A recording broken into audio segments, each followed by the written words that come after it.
G'day everybody, welcome to another episode of BitShares.tv. I'm your host, Max Wright, and today I wanted to talk a little bit about something in BitShares called user-issued assets.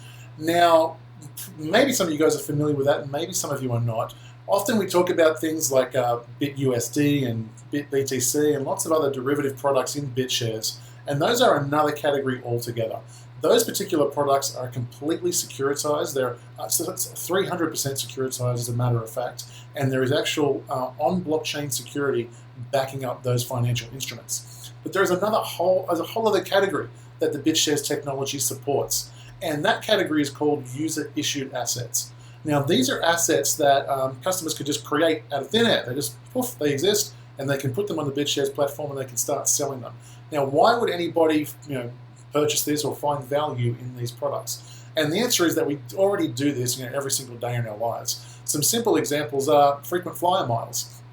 So there's airline companies out there, they have just gone ahead and created frequent flyer miles, and we value them. So we see that these assets are actually backed by something, and that something is, I guess, the reputation of the issuer. And so in that way, these tools can become very, very significant. So I have on the line Dan Larimar. He's the founder of BitShares. Dan, welcome. Thanks for having me again. Why don't you just take us a little bit further down this road of understanding user-issued assets and some of the use cases of that on the BitShares platform? All right. Well, Bitcoin started the cryptocurrency movement with an asset that is issued by mining, but not backed by anyone. It's not a promise. And like you said, with bit assets, we took that and we created the Bitcoin, or the digital asset that wasn't backed by anybody. We used that as collateral to create securitized assets. But there is still this need to create assets that are backed by reputation. And there's generally two classes of assets here. One is IOUs, and the other is stocks or shares. And all they really are is a means of accounting for something. You used the example of airline miles. They could be subway points. They could be coupons and discounts at various stores. They could be Chuck E. Cheese dollars.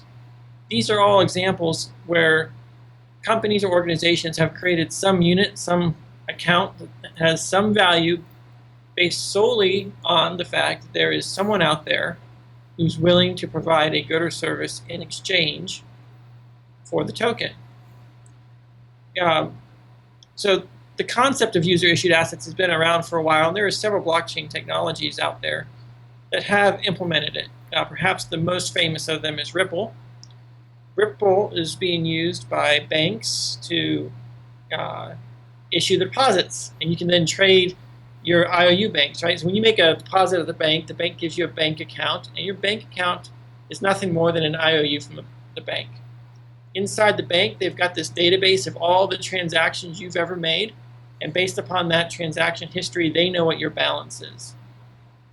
User-issued assets does nothing more than move the database that's currently internal to the bank out onto the blockchain so that everyone can see it, so that it's transparent, so that every move of the bank and every move of the user is verified, and that all property rights are maintained. The other systems have allowed user-issued assets, such as Counterparty or the NXT system. They also allow users to create assets that can go onto a blockchain, and you can then trade them from person to person. And what these things have so far been used for primarily is crowdfunding. Tokens for new systems, for doing startups where you want to track the state in various things. But they've all suffered from a real challenge that we're hoping to resolve, and that is they all exist in this legal gray area of, is this a legitimate security? If it's a security, you have to follow all the laws and regulations that the government imposes on issuing debt to the public. That becomes a corporate security. Or if you're going to issue shares in your company, that also becomes a security. And there's all these laws you have to comply with. And so far, the other technologies out there don't actually facilitate users complying with the laws, which leaves them to operate primarily in the gray markets. What I'm hoping that we can do with BitShares is to provide a fully functional system that is robust enough to allow companies to legally issue assets, whether they're IOU or shares in their company, on a blockchain, and to comply with all laws.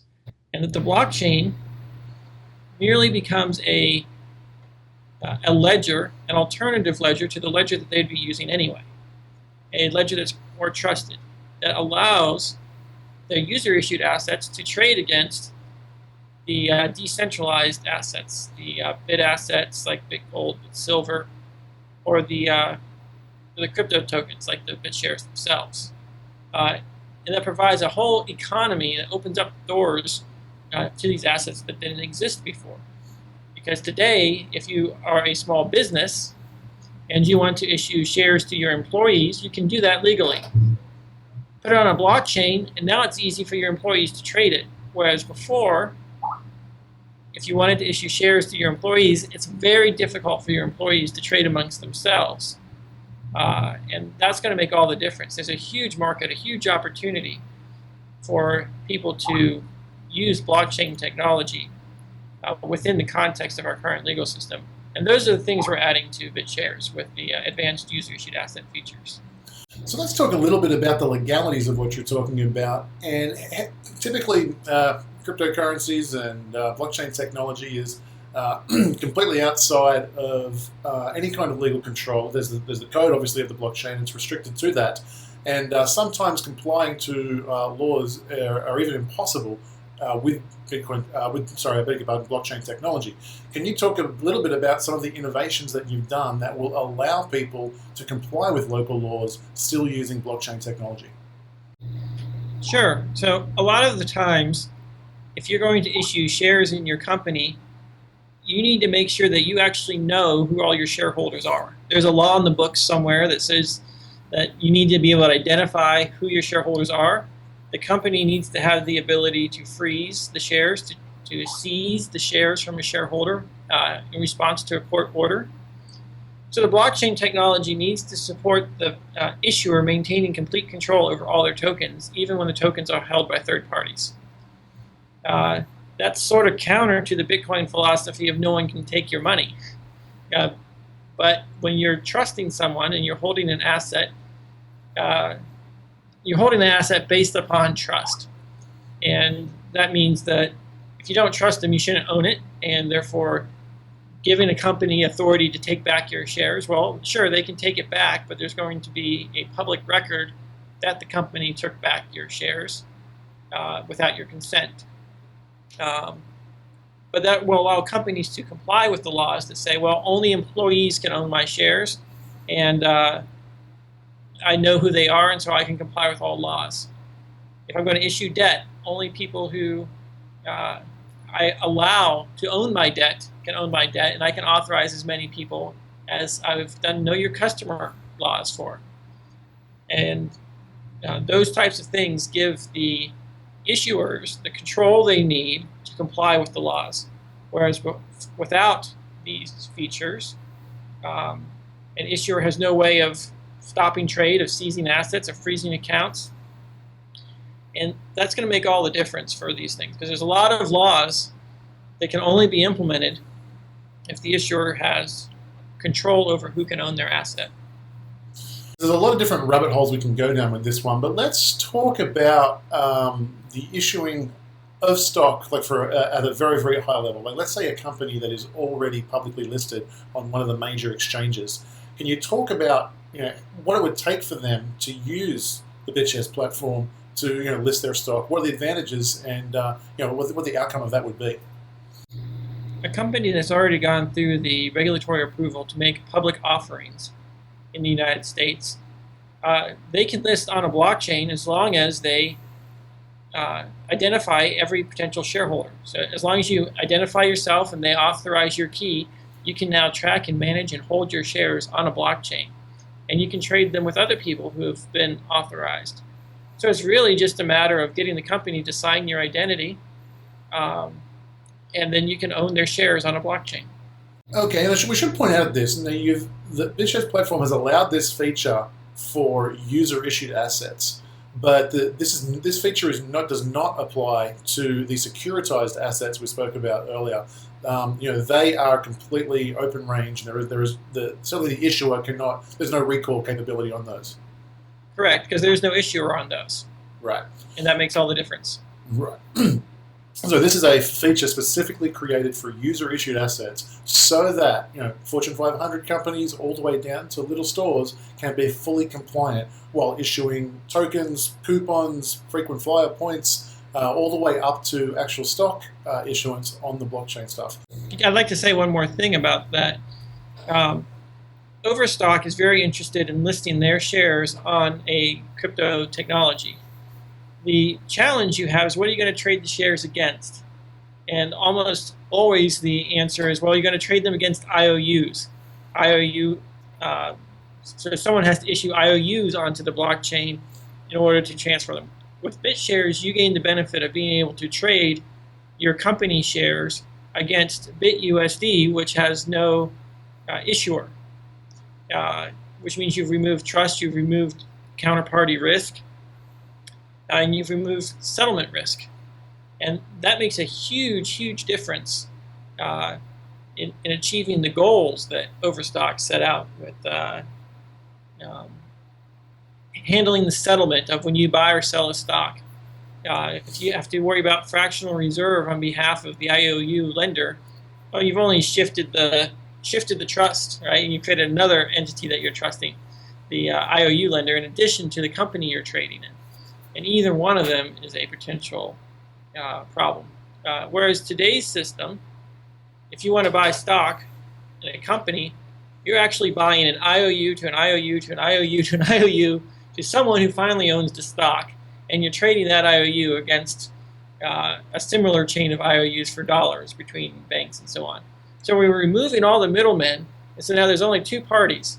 There's the issuer of the shares, and there's the buyer. And the buyer is buying it with whether they're trading BitUSD or whatnot. There is no middleman who could potentially default on the transaction between these two people. Right, and the efficiencies that create obviously are tremendous. Everywhere, like throughout the trading platform that is BitShares, whether you apply it to derivative markets or stock markets or all these kinds of things. Have you ever done the math on this? Like, what kind of efficiencies are we talking about? Are we in the order of 99% less cost you could run the entire NASDAQ or something like that? Have you ever done any analysis on that? Well, if you just look at the cost of a trade on E-Trade is $10 or $15. The same trade in our system is 2 or 3 cents. Maybe by the time we increase the transaction volume and the technology, it might go up to $1. You're still talking a 10 to 100x increase in efficiency just by comparing the costs associated with the two different technologies. Yeah, that's huge. Let's move further down the food chain now. We'll move away from the Fortune 500 companies and come back down into the smaller world. How can smaller companies do things like like Starbucks coupons and things like that? Can you talk a little bit about how they might implement something like this and what that means to the liquidity and value of those coupons? Well, an example of a small company that could do something like this would be Let's Talk Bitcoin. They had their LTB coin. They gave it away to their viewers as sort of a viewer appreciation. And then they can use those tokens for coupons, for buying advertising, for points for posting on their system. So it's really a way of engaging users, engaging customers. Why does Subway give you Subway points? To get repeat business. Right? You buy 10 subs, you get 1 free. Great. It's a way of tracking and appreciating your customers. Just like airline miles. Why do they do that? So that you'll fly with the same airline for every single flight you do. If it's just on a personal level, you might do it just so you can track your IOUs between yourself and your friends. You borrow $10 from someone, you give them 10 personal dollars. And as long as they have it, they know that you owe $10, they can send the IOU to someone else and say, all right, now Dan owes you this. And you can use it to track IOUs by issuing your own personal asset. You can use it to raise money for college. You can use it as a popularity contest in high school. Just issue your own stock in yourself. People can trade it based on your future earning potential or something. Who knows all the different innovative ideas that people can come up with for these tokens? The main thing is that they're on a blockchain. I could envision using these things to track ownership of a vehicle. You create a single token that can only be held by one person at a time. And if you want to sell your car, you make a ledger in the blockchain that says this car now belongs to someone else. All kinds of things you can do with this stuff, with contracts. Depending on the jurisdiction you're in, you have more freedom than other jurisdictions. But I'm really psyched at the potential. If you're a company, going back to the shares analogy, you'll be able to have resolutions and hold board meetings in a decentralized way where all the votes are counted and all the shareholders can participate. This can be especially useful if you have a lot of employees in a very distributed business. You can still have shareholder meetings on a blockchain. Oh, that's an interesting concept. So, yeah, the company issues the stock certificates, I guess, via the blockchain, and that's actually, you can use that same software and that same token as a voting mechanism for any resolutions that the company might be taking. Very cool. Another really interesting concept I hadn't thought about, which you just brought up there, is the idea that maybe only one or two people value these things. It's just a place to record something. So in the instance that I say, oh, look, I owe you $10 down here, have it $10 IOU from Max. Now, maybe no one else thinks that Max is good for $10. So, you value it, but no one else does. But it's a place to record that. Let's talk a little bit now about how, because I think one of the main places to implement all these kinds of ideas is in the periphery businesses of Bitcoin. So let's talk about how maybe Bitcoin exchanges can use this technology and this platform to maybe decentralize portions of their business, helping make the Bitcoin community more secure, more robust, and less susceptible to some form of attack. Bitcoin exchanges can use the bid assets to hold dollar reserves. They don't have to rely on the banking system as much because they have an alternative store for their dollar deposits. I think it's going to change the nature of exchanges so that the exchange process happens less outside the exchange and more on the blockchain, allowing you to create exchanges that are little more than banks. They're more like escrow agents. You send them Bitcoin, they send you back IOU of Bitcoin.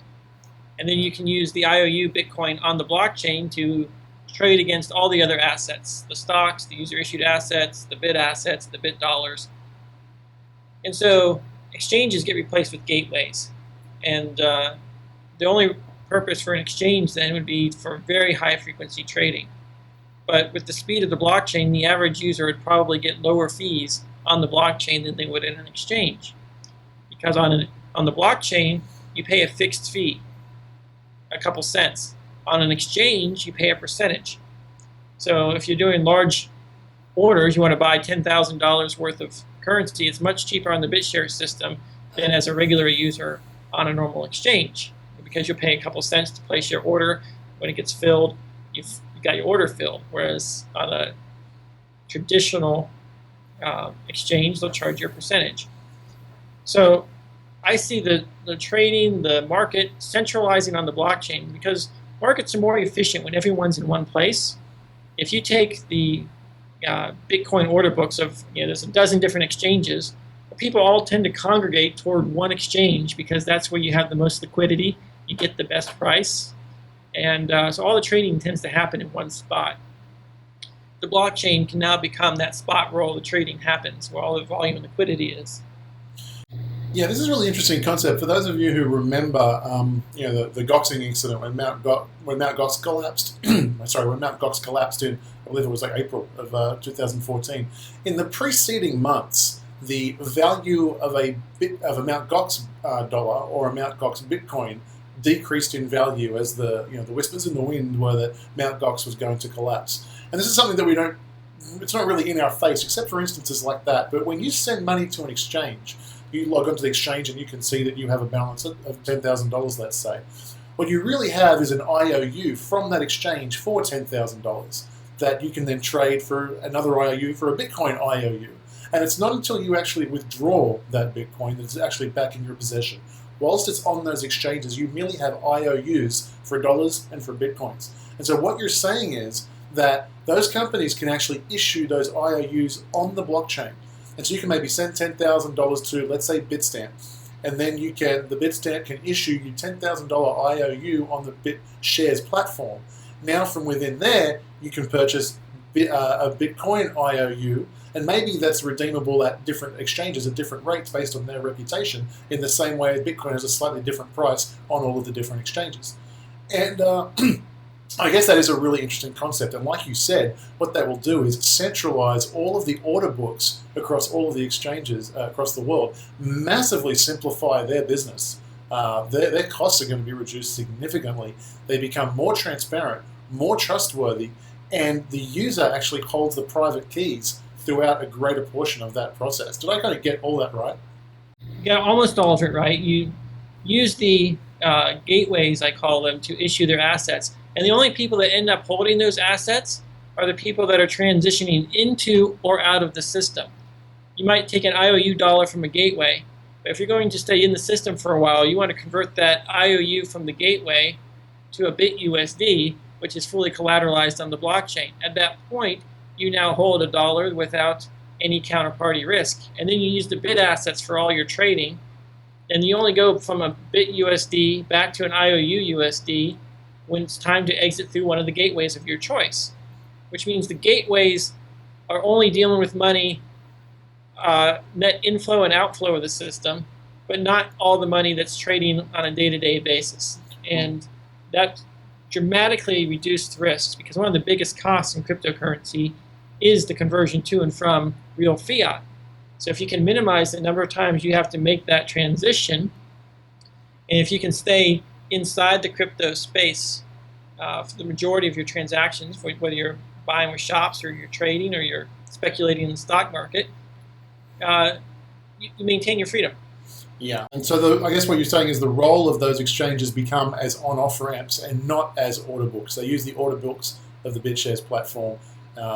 Yeah, wow, my mind just gets blown away with the efficiencies and possibilities that are coming out of this. Let's talk a little bit now about the idea of smart wallets. Actually, do you want to introduce the idea of smart wallets and then maybe talk about how we have all these different assets, user-issued ones and collateralized ones on the BitShares exchange, and what that can mean for people? Why don't you tell me what smart wallets means to you, because it means something different to everyone. Oh, okay. Well, here's how it was explained to me. The concept of the instances, let's say I'm a US, I live in the US and I have US dollars in my bank account or whatever. I have access to US dollars, that's my currency of choice. And I travel to Europe and their currency of choice is euro. Well, a smart wallet will allow me to spend US dollars, but allow the recipient to receive euros. We won't have to go external and find a middleman and find someone to change dollars of. And there are a million different applications of this. Like there are preppers, here in the US who are like, fiat money's not real money, US dollars not real money. I want to get paid in gold. So maybe people could pay with dollars, but the person receives bit gold. And so lots of different applications of this. So to me, a smart wallet is something that seamlessly changes the currency so that I get to spend whatever currency it is that I want, and the receiver gets to receive whatever currency it is that they want, all seamlessly, all done on the blockchain without third parties. That's kind of what happens today when you use a credit card in a foreign country, and it automatically converts to the local currency at the time you pay. Today, the credit card company charges you a very high fee for doing that conversion step for you. With the orders, the whole market being on a blockchain, it's entirely possible for your wallet to automatically buy or sell at the market price in the most effective way possible when you receive it. And that can be done entirely on the wallet. And the merchants can just say, well, I'll let the users pay me whatever they like, and when I receive it, I'll convert it. And the blockchain can do the conversion for them. You don't have to rely on third parties that take large spreads to do it. But you do still have to pay the fee. There is a conversion cost because no market's perfectly efficient, and the difference between the people looking to buy and the people looking to sell is always some percentage. So smart wallets can automatically automate a lot of that, which gives you currency freedom. It helps you with your accounting. If you're going to do all your accounting in dollars, you need to convert to dollars as soon as you receive a Bitcoin. Because for tax purposes, the way the tax laws in the United States are written, it's property, and you need to convert to dollars immediately. Smart wallets make this easier to automate on behalf of merchants. Yeah, I can see the instance where somebody has a wallet. They have 5,000 US Airways miles. They have 200 something else coupons, and they have 5 free lattes at Starbucks. And they pay for something, and the person on the other end receives BitGold or something like that. And all of these things become very, very liquid on those centralized exchanges. On the centralized exchange that is BitShares, I guess. That's confusing because it's decentralized, but you get what I'm saying. And this smart wallet becomes a real possibility with absolutely no middlemen, which is very exciting. Do you have any other thoughts that you want to touch on before we leave the issue of user-issued assets? I think we've hit it all. User-issued assets are going to be the future. I think there's a time and place for fighting the laws, and there's a time and place for working with the laws. And user-issued assets give the users the ability to decide what laws apply to them and to comply, which maximizes utility for the system and allows more people to stay in the free environment that is BitShares, rather than having to resort to a centralized environment like the exchanges. Awesome. Dan, thank you very much for joining us. Guys, if you haven't already, please go ahead and give this an upvote for a video. If you enjoyed it, go ahead and subscribe to the YouTube channel. And if you're watching this on BitShares.tv, please go ahead and enter in your email address, and we'll give you some information next time there are episodes being released. Also, don't forget, I've written a book, BitShares 101. You can probably find that here at BitShares.tv. It'll be free via PDF. You can find it on Amazon Kindle, or you can get the hard copy sent to you. So, guys, look forward to speaking to you next week at BitShares TV. Take care.